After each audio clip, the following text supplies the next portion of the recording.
Today we're creating an alternate way for the party to deal with battles, traps, hazards, and all the standard dangers of a dungeon without the party needing to play them out in full. This system is specifically designed for that awkward situation where the party are traversing through a deadly area for hours and hours, and minute by minute play is just too tedious to actually do. Meanwhile, just skipping to the end wildly undersells the amount of peril the party are actually in. The method we created involves roleplay, simulated combat, has the party losing health possibly, and of course has a whole collection of clickety-clackety dice rolls. I played the one shot that this system was created for and it worked amazingly. The party loved it. It was easy to implement and it added a nice action-packed 15 to 25 minutes to the session that made the cave diving feel appropriately difficult, and this system will certainly see a reprise in my future sessions. To discuss this, we'll talk about how this methodology evolved in a linear fashion, but I'll also group this evolution into the 4 stages of which this process exists, as that should make it a lot easier to follow.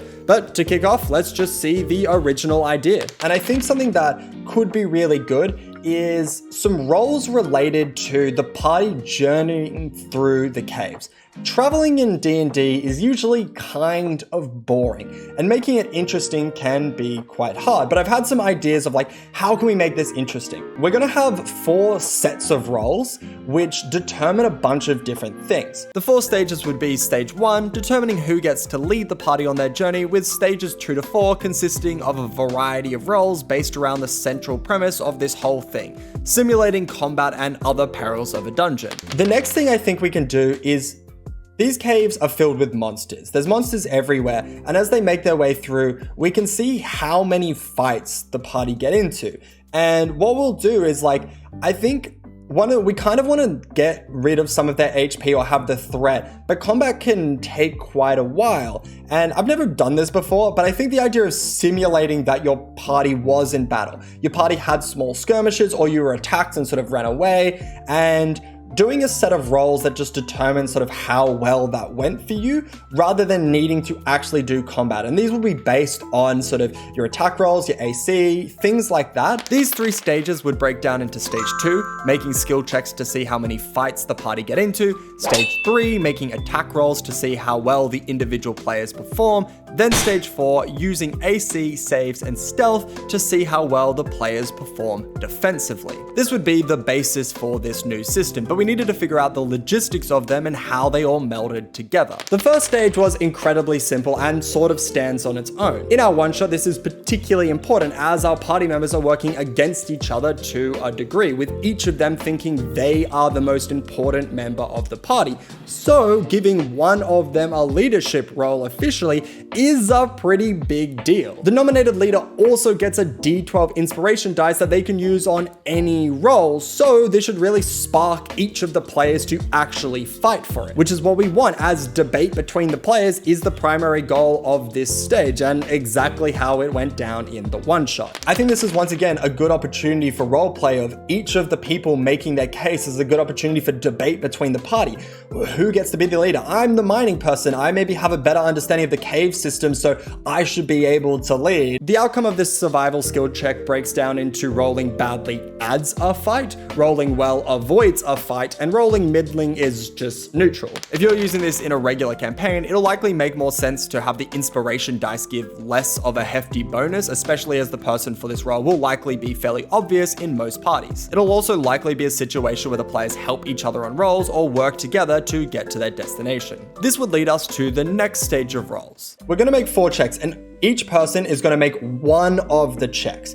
And basically we'll put a DC. If they succeed, the party avoid a fight. And if they fail, then they got into a fight. At first, we'd be prescriptive with what these roles would be. I like animal handling, like they stumble across some potentially dangerous animals and then they're sort of able to dissuade them. Intimidation, I think, is a good one, where they're able to straight up intimidate their way out of a fight. This would change significantly though later in the process, when we realize we could make these much more than just basic skill check rolls. Something I haven't even really considered is maybe with these skill checks, these could be much more like role play scenarios. You could sort of just present this opportunity to the party and really let them role play out how they want to approach it, how they want to get past it, And if you think they do a good job of like role playing past it, then you go, great, like you got past it, you didn't get into combat. And if they sort of fuck up, you just go, you got into combat. One fight, and you just sort of tally it up. And then you can do the next one where, you know, you have them stumble into a sort of aggressive owlbear den, and then you have them like role play this out. And maybe someone has like calm animals. So maybe somebody has a way to get out of it that's actually spell related. You don't actually have to do the animal handling check. But once again, if they fuck up their sort of way of trying to get in, you go, oh, you got into the fight. This would morph into a combination of role-playing and dice rolling. It was still a situation where each player needed to make one check, but there would be more of a scene attached. When I played it with my party, I'd present the situation and then we'd role-play it out for a couple minutes. They'd ask questions, gather more information, made a few preliminary moves, sometimes even got into a dialogue with some NPCs. Then one of the party members would take the lead, propose a solution, and I'd get them to roll a corresponding skill check. For example, I described one of the situations to be that there are thousands and thousands of cave goblins having an EDM rave. Standard. One of the members used disguise self to become a goblin, then walked through saying things like, hey, big names coming through here. Yeah, these are non-goblins, they're with me, old mate Boblin. Yeah, these are the DJs from Topside, everybody, stand back. Then they asked to roll performance with advantage because of their actor feed to see how well they passed off being this goblin manager of an EDM trio. This was awesome because even though it still boiled down to a single role, they thought really creatively about the scenario, then used their character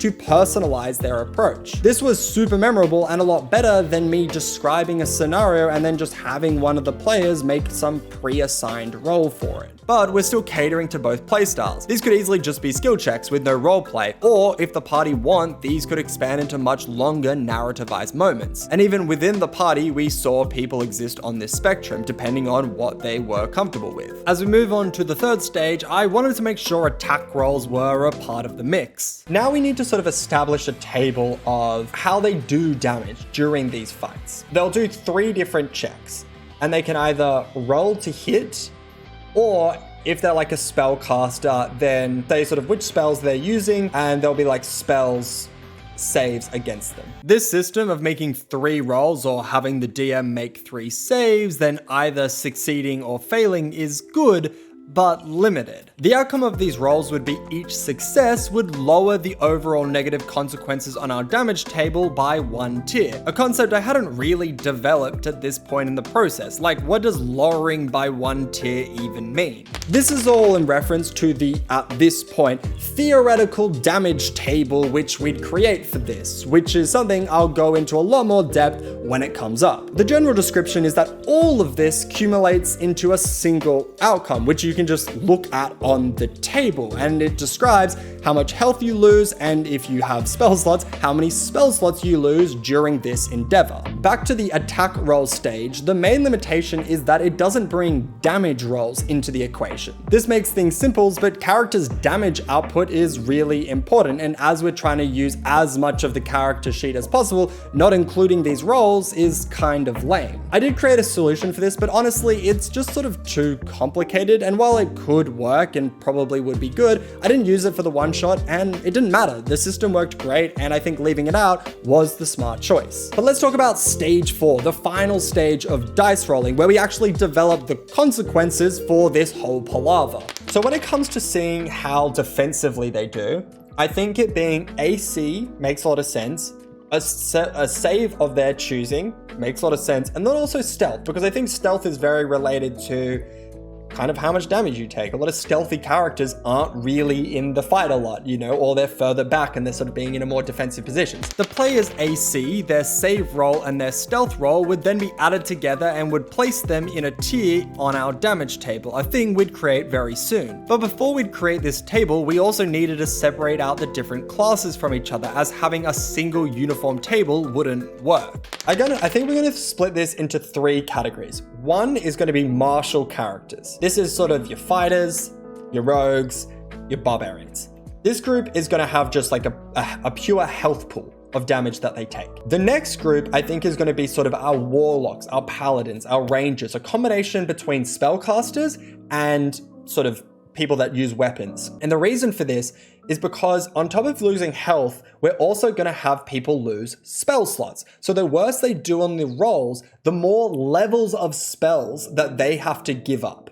So the third category is obviously health, like pure spellcasters, which are going to lose less health, but more spell slots. So we're going to create 3 tables that sort of for each of the different things. We would then go through and balance these table, which works pretty much as you think it does. Whatever the total of your AC, save roll, and stealth roll equals puts you in a certain tier on the damage table, which will reduce a certain amount of health and spell slots from your character. Higher AC and better rolls means you'll lose less health and spell slots, and vice versa. I will say this situation was created for our level 12 one-shot, and would spend a fair bit of time looking through level 12 character sheets to see how much health and spell slots various classes had, with the damage table's numbers being balanced around these characters. These specific numbers would obviously need to change for different levels. This is likely way easier to do than you'd think because the numbers in each tier are basically based off percentages. Cool, so realistically, we're often going to be looking at this like 36 to 50 band and this 51 to 69 band. That's mostly where people are going to roll the combination of their AC, one of the dex saves, and stealth. In each of these scenarios, between these guys, it's like for both of them, you're losing about half your health and you're losing a quarter of your spell slots.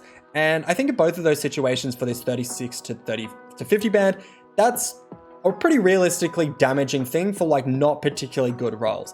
As far as like really solid rolls of 51 to 69, losing a quarter of your health and only sort of an eighth of your spell slots, I think is totally palatable. It's annoying, it's frustrating, but it's not anything too bad. And this set of rolls is gonna be, I think this makes a lot of sense. At this point, I was stoked. I really liked this damage table. It was simple, easy to understand. It had a nice balance. The punishments were pretty significant, but not overly punitive. Then I'd remember something fairly important. I just realized I've entirely forgotten the amount of fights they do element. Fuck. This is a good table in isolation.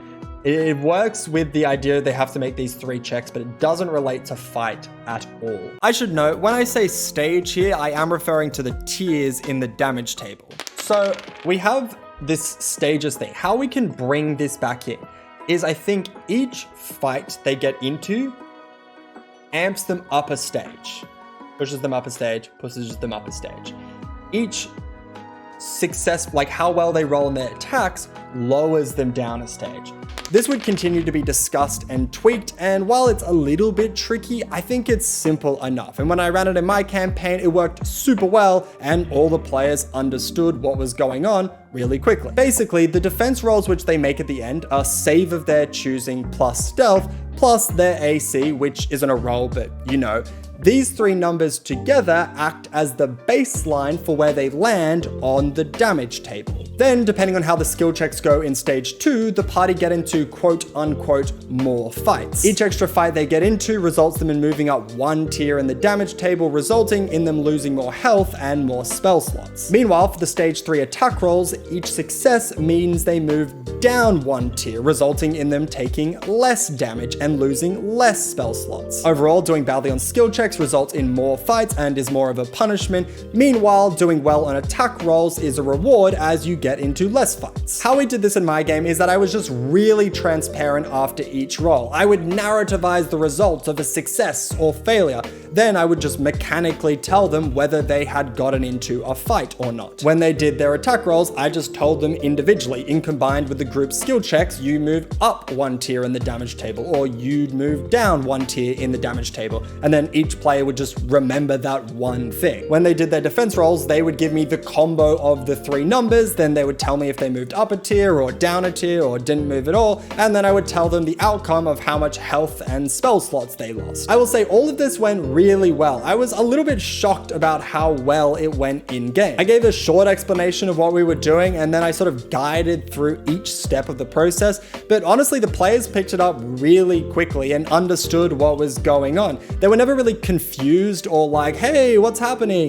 And that was really, really important, because if they just didn't get what was going on, that would have massively detracted from the whole situation. So I would say, yeah, it basically went perfectly. The players got really into it during the session, but when I talked about it afterwards for feedback, they said that they felt like each role really did matter, but the overall result felt like it reflected how they had done as a group, but also individually. I think this system is great, and I will definitely use it again. It was super fun, it was simple to use, and it gave that extra level of danger, of consequence to the dungeoneering experience. With this said, I think there's a lot of room for improvements or homebrew variations that you can use off this system, which is good. It's rife for DM expression, and it isn't so rigid that it'll just break apart if it isn't followed hyper specifically. If you think this system is interesting and you want to give it a go, but you want a tangible document you can read from, then the write-up for it is available on my Patreon. Subscribe to the channel if you want to see more D&D creation content. Thanks for watching, and as always, I will see you in the next one. Bye!